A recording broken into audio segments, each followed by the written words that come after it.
lecture at the University of Cambridge, Dr. Sirka told a worried audience that scientists have few answers for them. Since the mass coronal ejection of 2012, the strength of the Earth's magnetic field has increased by a factor of 50,000.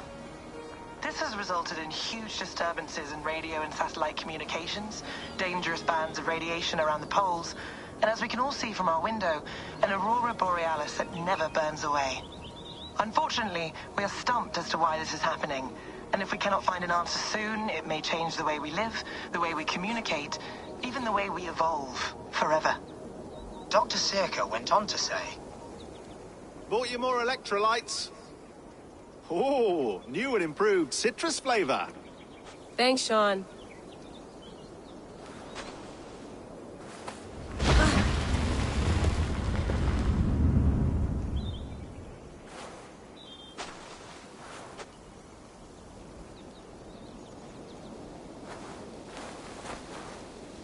How do we fix this?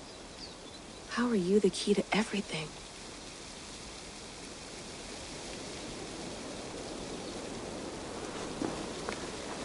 You're a long way from home, Eivor.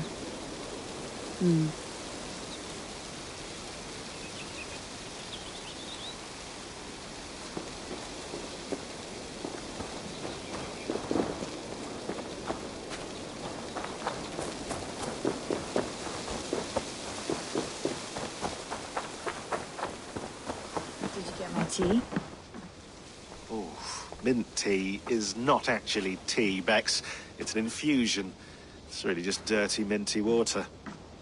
I don't care what you call it, Sean. Did you buy any? Of course I did, love. Hey, sorry about pulling you out. The generator was sputtering. That's fine. I needed air. How is the Animus data stream? Comfortable? Felt pretty stable after a while. Good. Just give me a sec and you can jump back in.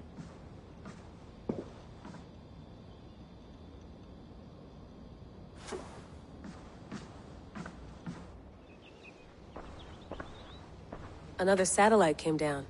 Did you see? I did. One of Abstergo's. That's good. Well, most of North America just lost its GPS service, so depends what you mean by good, really. Right. Even when we win, we lose. Okay, we're all set. Whenever you're ready, you can jump back in.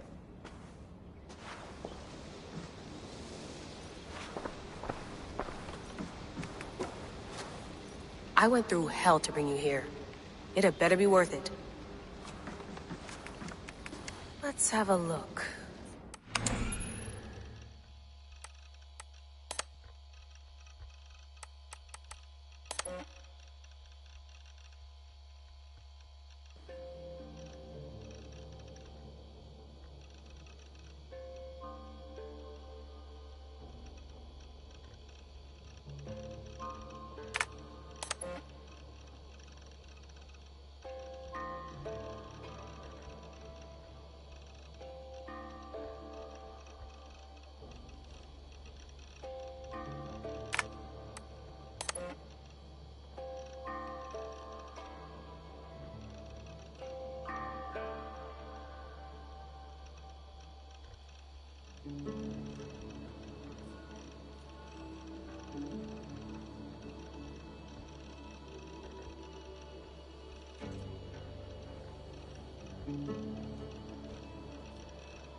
might be interested in this.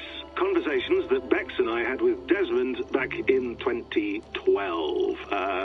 December, I think. Just, candid talks, that's all. We didn't square any circles or write any beat poetry. But he did have some interesting insights into his time in the Animus and what it means to be an assassin. Anyway, have a listen. You might find you and he had similar experiences, so, well, let me know what you think. Unless it's to tell me I sound like a total prat in these recordings. If that's the case, just say nothing. I mean, I did have a slight cold at the time I recorded these. That's probably why I sound odd. Anyway, okay, I'm done anyway, so turn off. Turn off. Oh, it's actually just a button. Sorry, here we go.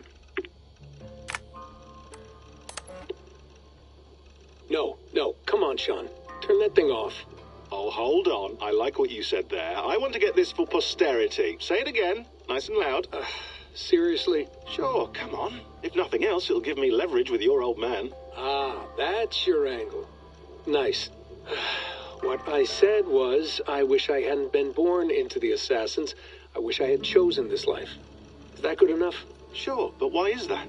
Because choice is the central idea of our creed.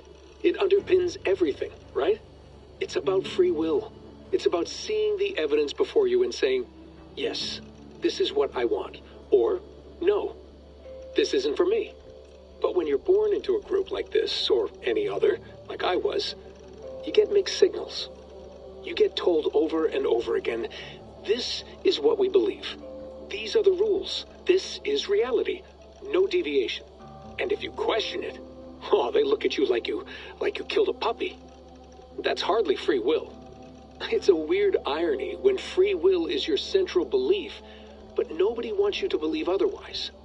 I don't know how to say it exactly, but I always thought there was something self-destructive about our creed. If free will is the most important moral guidepost we have, we should be free to ignore it. To choose submission, for example. You know what I mean? Like, we should be free to side with the Templars. If it's really my choice, I could do that. Right. It's almost self-refuting. A democracy could democratically elect a dictator or choose to get rid of democracy altogether. Within our creed is the seed of its own destruction. That's what makes it powerful, I think. And fragile. Right. The more freedom you have, the more risky it is, you know? Anyway, my dad has mellowed over the years, but he was strict when we lived on the farm. He ran a tight ship. I never got the impression that I was free to choose my path forward. Our creed, our tenets, they were drilled into my head. By the time I was a teenager, I was following these rules out of a sense of duty. This was just what we did. That happens to a lot of organizations over time. A stagnation sets in, you know? A fundamentalism. Yeah. Following the rules becomes more important than achieving whatever goal you set out for yourself. And people start to lose sight of the reason the rules exist. That's called deontology, or a form of it. Following a rule for its own sake and not for the consequences it has. Yeah, but that feels backwards, doesn't it? Well, I think so. Following a rule is the easy part. Praying, taking a sip of wine, munching on a wafer. Rituals that give comfort. But that's just going through the motions. It makes people feel like they're doing something. When the hard work is, well, actually getting off your ass and doing something productive. I think people just want boundaries. Tight boundaries. They want to see the four walls that pen them in. I don't disagree. Anything outside that, anything that makes life more complex, that's scary. That's why I envy you. You chose this life. You went through that process, and you decided, yes, I believe in this. Sure. It didn't stop me from being an insufferable know-it-all as a teenager, but I see your point. I would have loved to have been a know-it-all. I knew nothing. Not until you guys found me. Yeah. It wasn't until I met you, and Bex, and Lucy, that I knew. I knew I wanted to be an assassin. Oh, thanks, Des. Come here. Bring it in, bud. I don't normally like touching, but I'll make an exception now. I am not hugging you. You sure? Because I smell very nice today. Can't you just turn that off?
That's quite nice. Soothing. You mind if I put some music on? Go for it. Cool.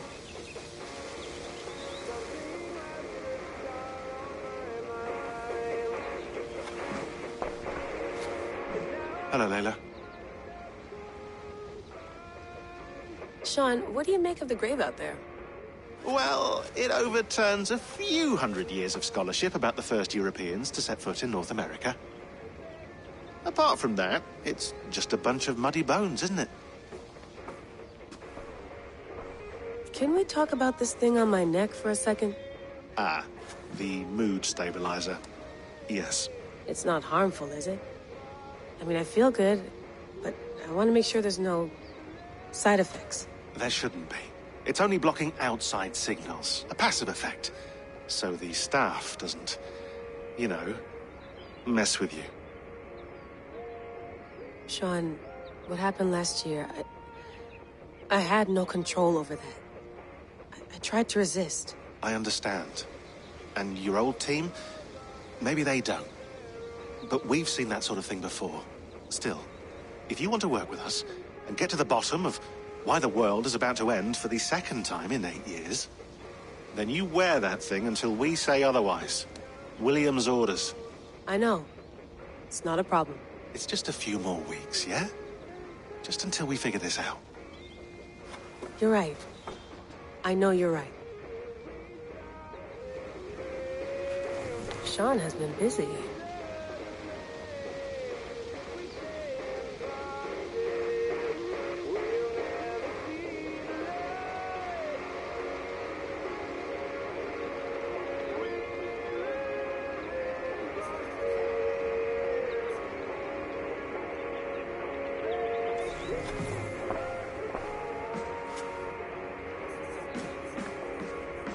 You gonna put this in the fridge, Sean? Of course.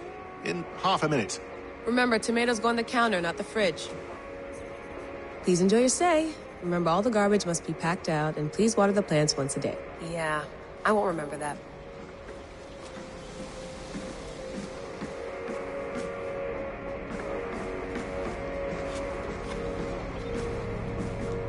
nice to sleep in a real bed when this is over.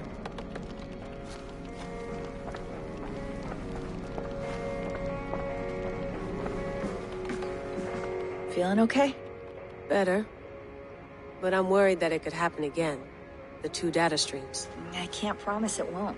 I barely understand it myself. It felt like two minds, fighting over one brain. It hurt like a shotgun to the head. Right. There's something about this Viking's DNA sample that feels dense, noisy. Could it be the staff? Interfering somehow? How do you mean? My headaches, my temper. They started the day I got that thing. I hope you're not making excuses for, your friend. Jesus, no. I'm not. Sorry. Just take it easy. And if you feel yourself slipping again, let us know. I'm trying. I really am.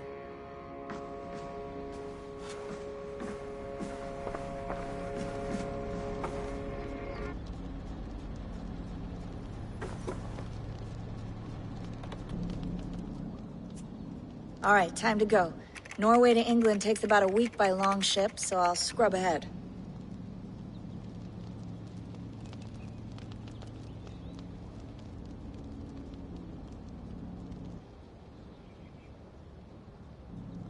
Layla, you okay? Sorry. Can you play the message again? We have the transcript. If you're looking for something, I can No, go and... I want to hear it. Okay. I don't mean to be cryptic. It's just... that message led us here. To this place. To a Norse grave in North America. So those bones out there are the only lead we have.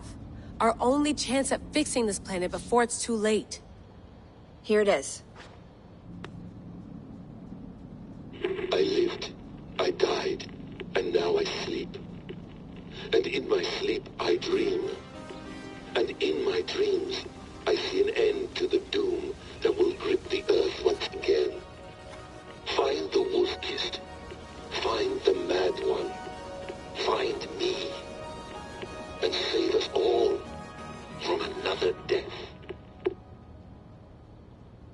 Unsettling, that is. That pulse in the message.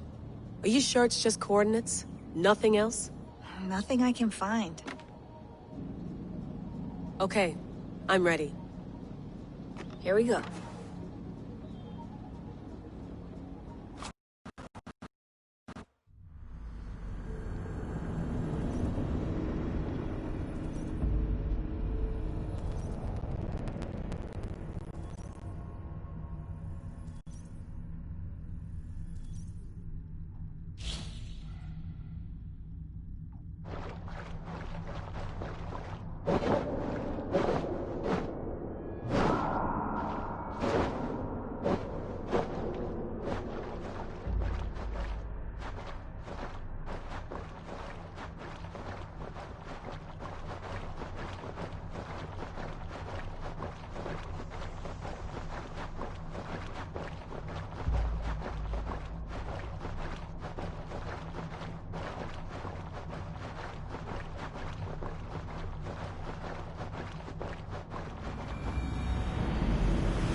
Our new home.